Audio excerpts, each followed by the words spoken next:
ترکی اور مسلم دنیا میں انہیں ہیرو کا خطاب دیا گیا۔ امریکہ اور غیر اسلامی ممالک طیب اردگان کو دہشت گرد بھی قرار دے چکے ہیں اور اس حوالے سے امریکہ تشویشناک حد تک سنجیدہ ہے۔ امریکہ کی اسی چال کے نتیجے میں ترکی میں مارشل لا لگانے کی کوشش کی گئی، جسے ترکی کی عوام نے یکسر مسترد کر دیا اور اپنے قائد جناب طیب اردگان کی خاطر فوجی ٹینکوں کے آگے لیٹنے کا عملی مظاہرہ کیا۔ طیب اردگان کے حق میں اپنی جان تک قربان کرنے کا عزم کر لیا اور یوں ترکی کی عوام نے امریکہ کی شرمناک مارشل لا لگانے والی چال کو ناکام بنا دیا۔ دوستو، مسئلہ فلسطین ہو یا شام، غزہ ہو یا کشمیر، طیب اردگان نے وہی کام کیا جو ایک اسلام پسند اور بہادر لیڈر کو کرنا چاہیے۔ طیب اردگان نہ صرف ان ممالک کی امداد کرتے ہیں بلکہ ظلم کے خلاف آواز بھی بلند کرتے ہیں۔ اسلام کے لیے ان کے انہی کارناموں کی بدولت نہ صرف ترکی بلکہ پورے عالم اسلام کی عوام ان سے بے حد محبت کرتی ہے، اور یہی وجہ ہے کہ 2002 سے لے کر اب تک طیب اردگان ترکی کے وزیر اعظم ہیں اور ہر دفعہ ان کو ترکی کی عوام اکثریت سے اپنا وزیر اعظم منتخب کرتی ہے۔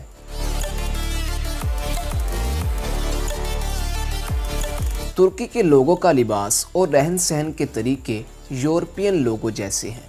یہاں پر لڑکیاں جینز پہنتی ہیں، لڑکیوں کو ہر چیز کی آزادی میسر ہے۔ دل میں ایمان کی دولت تو ہے، لیکن ان کے لباس سے آپ کو مسلم ہونے کا خیال گزرے گا نہیں، اور یہ ترکی کے بانی مصطفیٰ کمال پاشا کا کیا دھرا ہے۔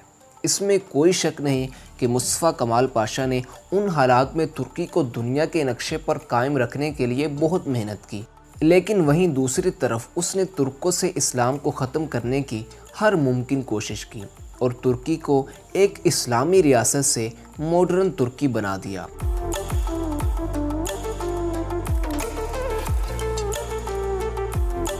مصطفیٰ کمال پاشا نے ترکوں کے لباس میں تبدیلی کروائی۔ اس نے ترکوں کی پہچان سرخ ٹوپی کو ختم کروا دیا۔ اس شخص نے شراب پر لگائی گئی اسلامی پابندیوں کو ختم کروا دیا، اسلامی کیلنڈر کو ختم کر دیا اور ملک میں عیسوی کیلنڈر کا استعمال کروایا۔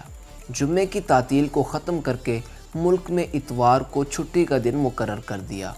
ترکش الفابیٹس کو عربی سے رومن زبان میں تبدیل کروا دیا، یہاں تک کہ اذان کی آواز بھی عربی سے ترکی میں سنائی دینے لگی۔ ان اصلاحات سے یہ صاف پتہ چلتا ہے کہ مصطفیٰ کمال پاشا عیسائیوں کا ہی اعلی کار تھا۔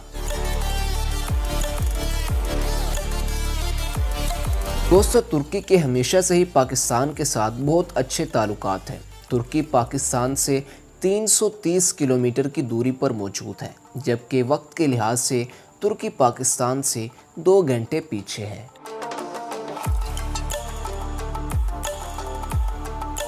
ترکی میں آپ کو جگہ جگہ 1 مینار، 2 مینار اور 3 مینار والی مسجدیں نظر آئیں گی۔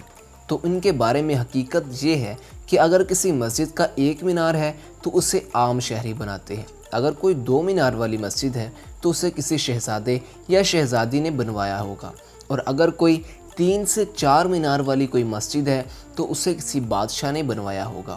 آپ کو یہ جان کر حیرانی ہوگی کہ ترکی میں 82,693 مسجدیں موجود ہیں، جبکہ اگر صرف استنبول کی بات کی جائے تو اکیلے استنبول شہر میں 2,944 مسجدیں موجود ہیں۔ استنبول کو مسجدوں کا گھر بھی کہا جاتا ہے۔ اس شہر میں ترکی کی سب سے قدیم اور خوبصورت مسجد نیلی مسجد بھی موجود ہے، جسے 1616 میں سلطان محمد فاتح نے تعمیر کروایا تھا۔ اس کو سلطان احمد موسک یا بلو موسک کے نام سے بھی جانا جاتا ہے، کیونکہ اس مسجد کے بنانے میں نیلی ٹائلوں کا استعمال کیا گیا تھا۔ اس مسجد کے طرز تعمیر کی ایک خاص بات یہ ہے کہ مسجد کے ہر کونے اور ہر جگہ سے امام کو بآسانی سے سنا جا سکتا ہے۔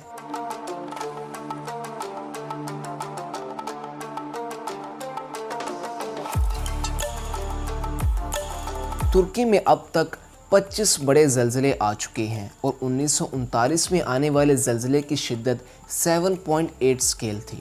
ترکی میں ہاتھ کی پشت کو چومنا ادب کی علامت سمجھا جاتا ہے۔ امریکہ اور انگلینڈ کے بعد ترکی تیسرا سب سے زیادہ فیس بک استعمال کرنے والا ملک ہے اور کافی کا استعمال سب سے پہلے ترک لوگوں نے ہی کیا تھا۔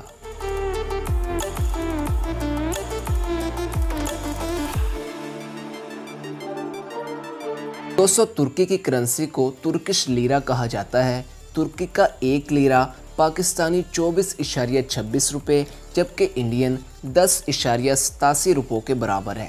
ترکی کا کالنگ کوڈ +90 اور انٹرنیٹ ڈومین نیم TR ہے۔ تو دوستو یہ تھی ترکی ملک پر بنی ایک مختصر سی معلوماتی ویڈیو۔ اگر اس ویڈیو کو دیکھ کر آپ کے نالج میں اضافہ ہوا ہو تو اسے فیس بک اور واٹس ایپ پر زیادہ سے زیادہ شیئر کریں تاکہ دوسروں کی معلومات میں بھی اضافہ ہو سکے۔ پھر ملیں گے ایک اور معلوماتی ویڈیو کے ساتھ، تب تک کے لیے اپنا بہت خیال رکھیے گا۔ Thanks for watching. اللہ حافظ۔